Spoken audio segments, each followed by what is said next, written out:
요아스가 왕위에 오를 때에 나이가 7세라 예루살렘에서 40년 동안 다스리니 그의 어머니의 이름은 시비아요 부엘세바 사람이더라.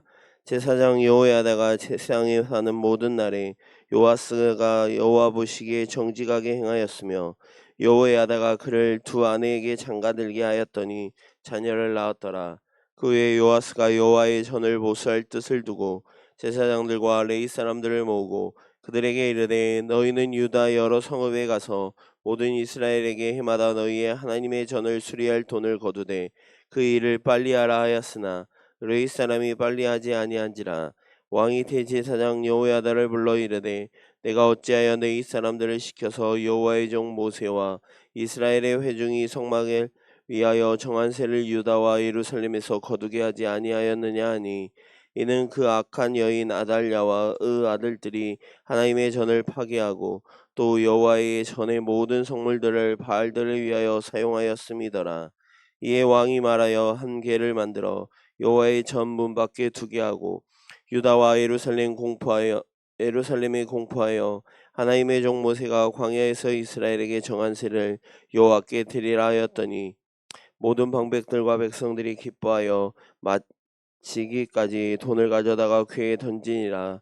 뇌 사람들이 언제든지 궤를 메고 왕의 관리에게 가지고 가서 돈이 많은 것을 보이면 왕의 서기관과 대제사장에게 속한 관원이 와서 그 궤를 쏟고 다시 그곳에 가져다 두었더라. 때때로 이렇게 하여 돈을 많이 거두매 왕과 여호야다가 그 돈을 여호와의 전 감독자에게 주어 석수와 목수를 고용하여 여호와의 전을 보수하며 또 철공과 노쇠공을 고용하여 여호와의 전을 수리하게 하였더니 기술자들이 맡아서 수리하는 공사가 점점 진척되므로 하나님의 전을 이전 모양대로 견고하게 하니라. 공사를 마친 후에 그 남은 돈을 왕과 여호와에다 앞으로 가져왔으므로 그것으로 여호와의 전에 쓸 그릇을 만들었으니 곧 섬겨 제사 드리는 그릇이며 또 숟가락과 금은 그릇들이라. 여호야다가 세상에 사는 모든 날에 여호와의 전에 항상 번제를 드렸더라.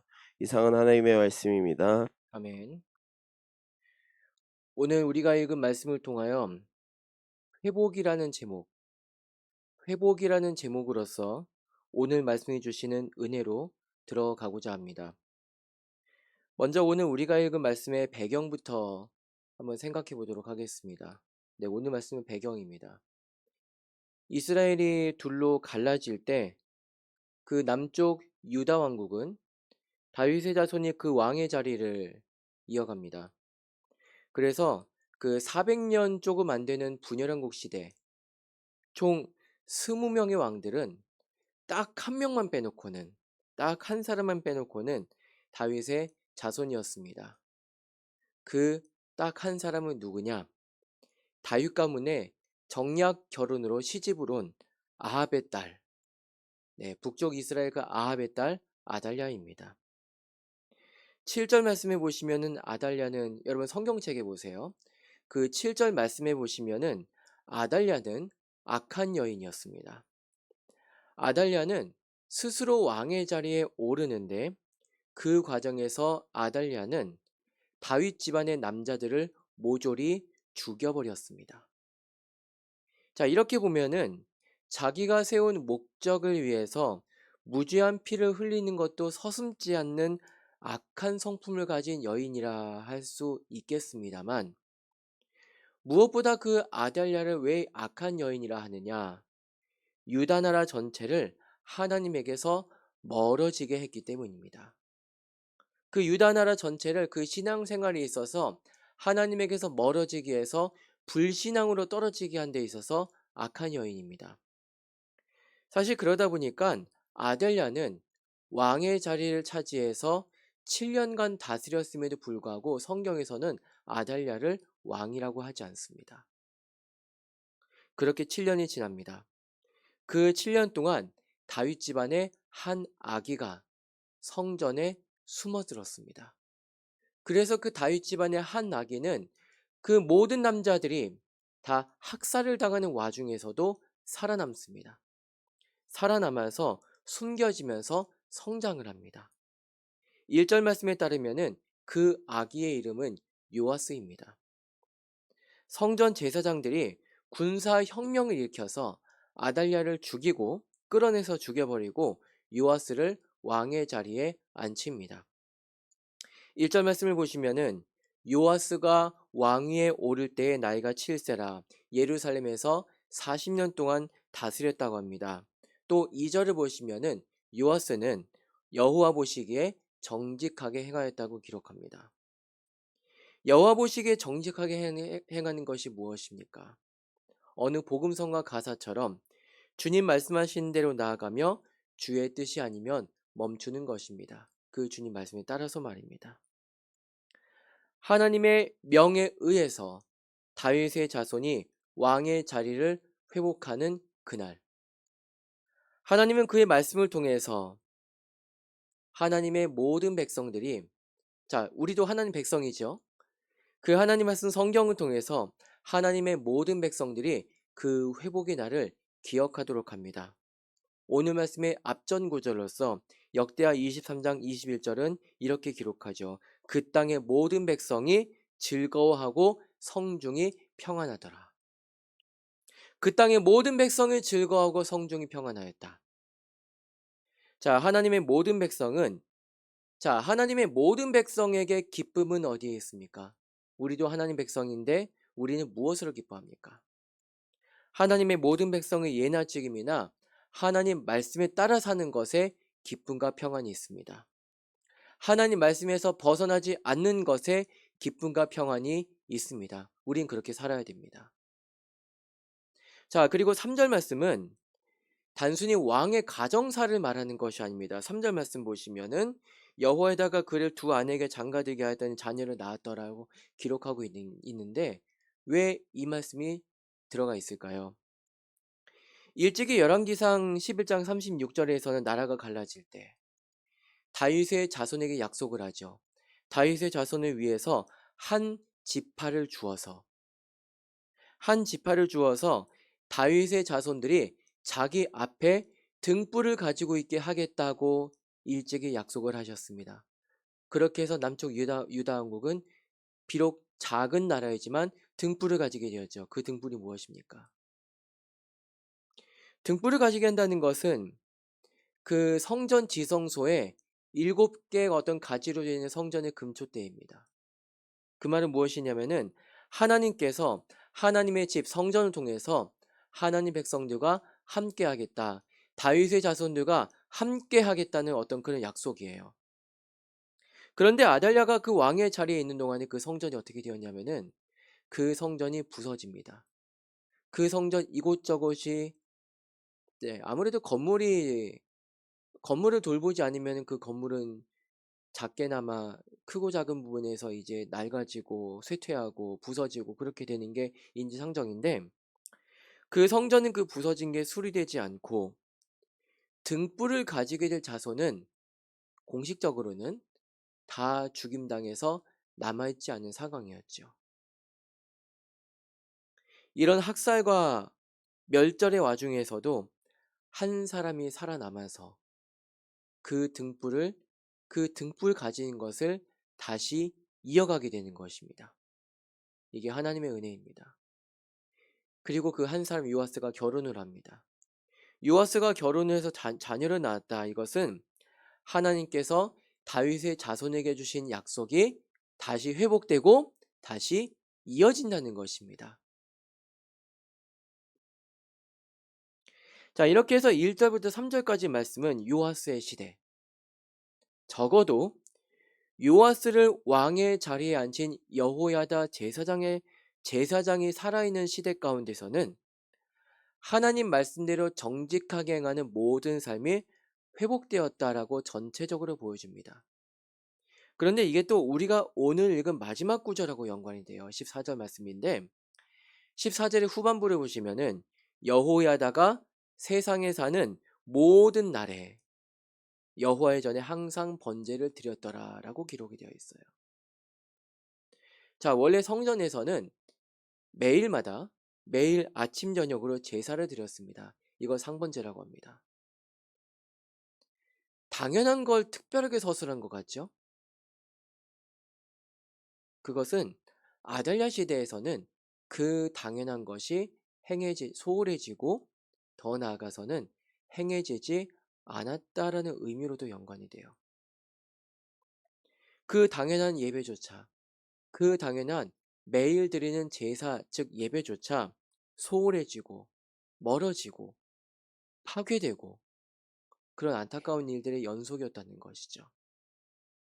그러나 그 아달랴 시대가 끝나고 제사가 회복됩니다. 예배가 회복됩니다. 여호야다가 세상에 사는 모든 날에 항상 번제를 드렸다. 그리고 2절에 보시면 똑같은 게 반복이 돼요. 여호야다가 세상에 사는 모든 날에 요아스가 여호와 보시기에 정직하게 행하였다. 여러분, 예배가 회복되면 삶이 회복됩니다. 그게 하나님 백성의 특권입니다. 날마다 드리는 예배, 날마다 행해지는 신앙생활이 회복되면은 삶이 회복되는 줄 믿습니다. 자, 4절 말씀을 보시기 전에 열왕기와 역대기의 특징 중에서 한 가지를 잠깐 짚어보려고 합니다. 자, 열왕기와 역대기는 각 왕들의 특별히 그 분열왕국 시대 각 왕들의 역사를 기록한 책입니다만 잘 들어보세요. 왕의 모든 사건을 기록한 책은 아닙니다. 특히 열왕기 구절을 잘 보시면은 각 왕들의 기록이 끝날 때 꼭 한 가지는 기록을 해요. 그렇게 왕의 모든 사건이 기록한 책은 따로 있다. 그 책을 보도록 해라. 그게 역대지략이라고 합니다. 북이스라엘의 역대지략, 남유다의 역대지략. 자, 크고 작은 사건들을 보려면은 역대지략을 보세요라고 안내를 하는 것이죠. 그러니까 이걸 따르게 말하면 어떻게 됩니까? 그 역대지략의 왕의 모든 기록이 있기 때문에 성경에서는 그걸 굳이 기록할 필요는 없다. 이런 말이 되는 것이죠. 그럼 열왕기와 역대기는 뭘 기록하고 있느냐? 그 중에서 하나님 보시기에 특별히 기록이 되어야 할 사건들을 기록하는 거예요. 그래서 그 왕의 모든 이야기 중에서 하나님께서 눈여겨보시고 그 백성들이 두고두고 기억해야 될 그 사건들을 일부분만 기억하는 것입니다. 자, 오늘 말씀의 유다왕 요아스 같은 경우는 왕의 자리에 오르기까지의 에피소드하고요. 그리고 성전을 보수하고 성전에 바칠 세금을 징수하는 방법을 보다 효과적으로 바꾼 것을 기록을 하고 있습니다. 사실 한 가지 더 있는데 그건 제가 굳이 말하고 싶진 않습니다. 좀 안 좋은 얘기라. 나중에 개별적으로 좀 찾아보십시오. 무슨 얘기냐면은 자, 저와 여러분이 요즘 100세 시대라고 하죠. 저와 여러분이 그 100살 가까운 시대를 우리가 살아가잖아요. 그런데 하나님 보시기엔 그 100살 하나님 앞에 나중에 우리가 하나님을 독대하게 될 때 그 100살 모든 것을 가지고 기억을 하실까요? 결국에는 딱 한 가지만 남게 돼요. 뭐가 남느냐면은 이 사람이 그러니까 저와 여러분이 이 사람이 하나님 보시기에 어떠했는가만 남습니다. 하나님 보시기에 어떤 삶이었으며 그 열매가 어떠했는가만 남습니다. 여러분 오늘도 기도 제목 가지고 오셨죠? 죄송한 말씀 하나 드리겠습니다. 죄송한 말씀이지만 그 기도 제목 중에 어쩌면 많은 부분들은 하나님께서 오래도록 기억하시고 판단하시겠다는 주제가 아닐 수가 있습니다. 무엇을 하고 어떻게 살고 우리가 삶에서 어떤 산과 같은 것들을 만나고 그 산을 헤쳐나가고 그거 물론 중요합니다. 헤쳐나가야죠. 저도 그런 기도 좀 많이 갖고 있습니다. 그러나 결국에는 한 가지만 남습니다. 하나님 말씀 기준으로 하나님께서 기뻐하시는 삶이었느냐? 하나님이 기억해 줄 만한 태도로서 살았느냐, 아니면 그렇지 못했느냐. 바로 이 지점에 있어서 하나님께서 긍정적으로 기억해 주시는 삶이기를 바랍니다. 자, 4절 말씀으로 다시 돌아가 보도록 하겠습니다. 4절부터 14절까지를 보았을 때, 전 전체적으로 보겠습니다. 4절부터 14절까지를 보았을 때, 네, 좋습니다. 네, 내려주세요. 요아스의 정직한 삶, 그 중에서 하나님께서 오래도록 기억하시겠다는 한 가지를 오늘 말씀 가운데 읽었습니다. 그것은 성전을 보수한 사건이고, 성전을 보수하는 과정에서 성전세를 바치는 과정을 보다 효과적으로 바꾼 사건을 다루고 있습니다. 5절 말씀을 보시면 요아스는 제사장들과 레위인들에게 명합니다. 너희는 유다 여러 성읍에 가서 하나님의 전을 수리할 돈을 거두어라. 이게 무슨 돈이냐면, 결국에는 그 돈을 이제 빨리 신속하게 하지 못하기 때문에 그 방법을 좀 바꾸게 되는 건데, 이 수리할 돈이 뭐냐면은 자원에서 드리는 특별헌금도 여기에 포함은 되겠습니다만, 주된 돈은 뭐냐면은 성전세입니다. 이스라엘의 20세 이상 모든 성인 남자들이 매년 성전을 위해서 드리는 반세겔의 성전세를 의미합니다. 그래서 6절에 보시면은 이렇게 기록하죠. 여호와의 종 모세와 이스라엘의 회중이 성막을 위하여 정한 세라고 기록을 하고 있습니다. 자, 성전세는 이스라엘의 각 남자들이 성전을 1년에 3번 방문을 하죠. 절기 때. 그 성전을 방문했을 때 내기도 하지만, 성전 방문이 어려운 사람들에게는 이스라엘 각 지역에 사는 레위 사람들이 직접 방문해서 세를 걷어가기도 합니다. 제사장과 레위인들이 따로 이제 땅을 얻지 못하고 각지에 흩어져서 이제 사는 목적이 그거예요. 백성들의 신앙생활을 이제 독려하고, 그리고 필요에 따라서 성전세를 거두고 이제 그런 겁니다. 각종 헌금들을 거두고. 그런데 5절 말씀의 후반부를 보시면 이게 잘 안 됩니다.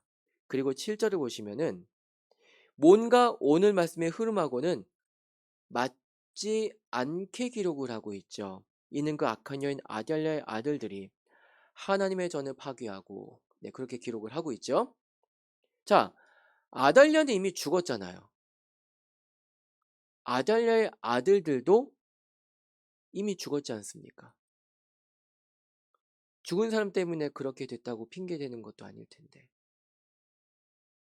그런데 이것은 하나님 백성일지라도 한 번 악한 게 들어오면, 잘 들어보세요. 우리도 하나님 백성인데 한 번 악한 게 들어오면은 이걸 다시 뽑아내기가 매우 어렵다는 의미입니다. 자, 아달랴 시대는 어땠습니까? 성전을 쳐다보지도 않았습니다. 그러다 보니까 성전 이곳저곳이 낡아지고 부서져도 신경을 안 썼습니다. 그리고 성전의 재산을 맘대로 빼가지고, 성전의 기물들과 그거 재산을 맘대로 빼가지고 횡령을 해가지고 바알의 신전들과 제단들을 위해서 사용을 하죠. 이걸 7년이나 했습니다. 물론 아달랴가 그래가지고 어쩔 수 없지 않습니까? 그럴 수도 있습니다만, 이게 각 사람들에게도 악한 태도로 물들어 버립니다. 말씀을 준비하면서 이제 제가 굳이 기록을 하지 않았습니다. 갑자기 생각이 나는 한 가지가 있네요. 우리나라 한국교회 역사 중에서 신사참배했던 악한 그런 역사가 있잖아요. 그때 한국교회 90몇 %가 신사참배를 했습니다. 물론 주기철 목사님 같은 어떤 그런 믿음의 거장들도 있지만은 거의 90몇 %가 굴복해 신사참배한 그 아픈 것도 기억을 해야 됩니다. 자, 그래가지고 해방이 되고 나서도 그때 주기철 목사님과 함께 남쪽에서, 우리나라 남쪽 지역에서 신사참배 반대를 하다가 옥살이를 했던 손양원 목사님이 있었죠.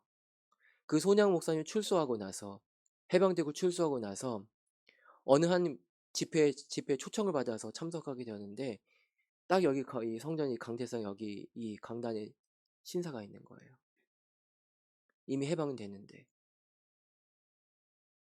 이게 뭡니까? 악한 게 들어오니까 이미 해방이 됐어도 그 관성에 젖어가지고 그걸 뽑아내지 않았다는 거예요.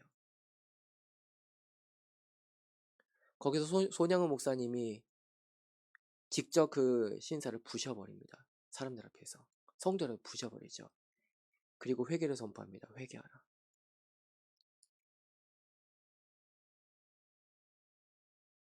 악한 거 물들면 뽑아내기 어렵습니다. 그러다 보니까 성전에 세금 바치는 것도 잊어버립니다. 잊어버리다 보니까 사실은 이제 가물가물하고 잊어버리다 보니까 이게 그 5절 말씀이 그거예요. 어디서부터 손을 대야 될지 어려울 정도로 망가져버린 겁니다. 이게 단순히 옛날 얘기가 아닙니다. 하나님께서 이걸 굳이 말씀으로 왜 기록을 했는지, 요아스의 긍정적인 모든 기록 중에서 왜 이것만 기록했는지를 유념해야 됩니다. 자, 우리 몸을 그 고린도전서인가요? 우리 몸을 또 몸으로 사는 모든 삶을 하나님께서 거하시는 성전이라고 했는데, 혹시 어디서부터 손을 대야 될지를 알 수 없을 정도로 부서지고 어긋난 데가 과연 없는지, 이 지점에서 우리는 생각을 해봐야 되겠습니다. 그래서 8절에 보시면 한 궤를 따로 만듭니다. 그 성전의 그 벽에 한 궤를 따로 만들었다는 것입니다. 이게 신약성경 시대까지 그대로 이어져요. 그리고 여호와의 전 문 밖에 두게 하고, 그리고 9절을 보시면은 유다와 예루살렘에 공포하여 하나님의 종 모세가 광야에서 이스라엘에게 정한 세를 여호와께 드리라고 했습니다. 자, 사실 그전에는 레위 사람들이 이스라엘 집 각 집에 방문해서 세를 거두는데 이게 좀 불편해진 게 아닐까요? 직접 가져와라. 불편해진 게 아닐까요? 그러나 그 서양 속담 중에서 눈에선 멀어지면 마음에서도 멀어진다는 말이 있습니다. 눈에 보여야 마음도 생긴다는 말이죠. 하나님께서 계시는 성전이 어떻게 생겼으며 어떤 상황인지를 눈으로 직접 보아야 마음도 생기고 정성도 생긴다는 게 아닐까요? 무엇보다 그렇게 눈으로 봐야지 마음으로 연결되는 사람을 하나님의 형상으로서 하나님께서 직접 만드셨다는 것을 우리는 기억해야 됩니다. 오늘날에도 눈과 마음은 연결됩니다. 신앙생활에 있어서도 눈과 마음은 연결됩니다. 더 나아가 마음이 생기면 눈에 더 잘 보입니다. 더 잘 보입니다. 억지로가 아니라 자원하는 마음이 생기면은 어떻게 신앙생활을 할지가 눈에 더 구체적으로 잘 보이기 마련입니다. 그리고 이 모든 것을 하나님의 성령 하나님께서 예나 지금이나 우리를 주관하십니다. 자, 그렇게 해서 10절을 보시면은 하나님 백성들은 성전을 보시면서 마음이 다시 생깁니다. 기뻐하고 있습니다. 이 기쁨이 7년이 아니죠. 이 기쁨이 오랜 시간 끝에 다시 회복됐다는 것을 생각해야 됩니다. 기쁨이 회복됩니다. 그리고 그 문법상에 보시면은, 히브리 문법상에 보시면은 그 기쁨은 한두 번 하고 마치는 기쁨이 아니고 계속되는 기쁨이죠. 한 사람만 마음에 품는 기쁨이 아니라 성도들 간에 서로 연결되는 간에 공동체로 기뻐하는 기쁨입니다. 그래서 이전가들에게 성전에 바치는 세금도 기꺼이 내고요. 그 세가 하나님의 성전을 어떻게 이루고 하나님의 일을 어떻게 이루는지를 더 눈여겨보게 됩니다. 자, 그리고 하나님의 일은 우리가 사는 이 땅 가운데서는 똑같은 사람의 일로 이루어집니다. 이게 무슨 얘기냐면은 십자가 11절은 이런 겁니다. 성전세가 다시 채워진 그 재정을 보관하고 사용하는 일로서 연결이 되죠. 그러니까 우리가 사는 세상 가운데서는 재정 관리가 있잖아요. 십자가 11절의 재정 관리입니다. 그리고 12절과 13절 그리고 14절 전반부는 성전이 낡아지고 부서진 부분들, 그리고 성전의 기물들이 채워지지 않은 부분들을 어떻게 다시 견고하게 수리하고 만드는지 그 기술과 노동으로 연결이 되는 거예요. 역시 우리가 사는 세상에서도 그 건물을 세우고 기물을 채우는 그 기술과 노동이 있잖아요. 그 13절, 12절, 13절, 14절이 그것을 보여주고 있는 것입니다. 자, 이게 무슨 얘기냐면은 우리가 교회로서 하는 크고 작은 모든 일들은 그 모양새만 보면 세상과 그리 동떨어지지는 않습니다. 내일 모레 할 바자회도 그렇습니다. 제가 바자회라고 검색을 해보니까 이게 교회만이 하는 전유물은 아니더라고요. 다른 종교단체에서도 하고 공공기관에서도 하는 게 바자회더랍니다. 그리고 그 좋은 뜻으로 하는 거라고 하더랍니다. 우리도 똑같이 어떤 그렇게 세상 일로서 세상의 어떤 일 그것을 따와가지고 바자회를 하는 것처럼 보이죠. 그러나 우리에게는 더 큰 목적이 있습니다. 세상을 살고 세상에서 일하지만 그 모든 일들을 가지고 하나님께서 명하신 일에 참여하는 것이죠. 하나님께서 말씀하신 그 일에 참여하며 하나님께서 이루시는 일과 그 영광을 보는 것입니다. 그렇게 해서 마음과 눈이 연결되고 손과 발이 연결됩니다. 서로 연결되면서 하나님의 나라를 오늘 말씀이 보여주는 것처럼 기쁘게 이어가는 줄을 믿습니다. 기도하겠습니다.